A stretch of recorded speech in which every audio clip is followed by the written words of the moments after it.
આપણા સૌના ગુજરાતના લોક લાડીલા ધારાસભ્ય એવા ગોપાલભાઈ ઇટાલિયાજી અહીંયા ઉપસ્થિત થઈ ગયા છે।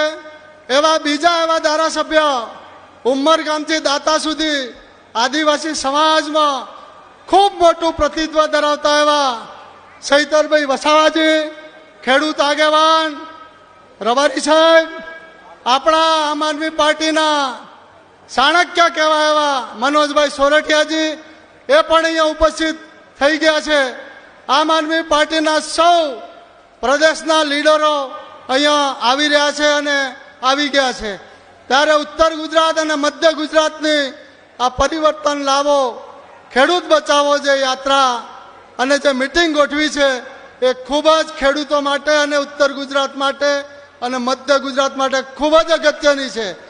ખેડૂતો માટે સોમનાથથી જે યાત્રા પ્રવીણ રામજીએ કાઢી અને આપણા પ્રદેશ અધ્યક્ષ સુદાનભાઈએ અને સાથે મળી મનોજભાઈએ ખૂબ સારી યાત્રા સોમનાથથી આજે અહીંયા પૂર્ણાહિતી કરી છે, એમને પણ હું ખૂબ ખૂબ અભિનંદન આપું છું। ખેડૂતો આજે રોડ ઉપર છે। આ સરકાર ખેડૂતોનું કોઈ સાંભળતું નથી, ખૂબ જ ગંભીર બાબત છે। અત્યારે ભારત દેશે અમેરિકા જોડે જે ટ્રેડ ડીલ કરી ત્યારે અમેરિકાનો જે માલ સામાન છે જે અહીંયા ઇન્ડિયામાં આવશે તો એ 0% હશે અને આપણો જે માલ સામાન જો અમેરિકામાં જાય તો 18% ટેરિફ લાગશે। આ સરકાર કેવો વહીવટ કરે છે અને કેવા વહીવટ તરફ જઈ રહે છે એ આપણે સૌ જાણીએ છીએ।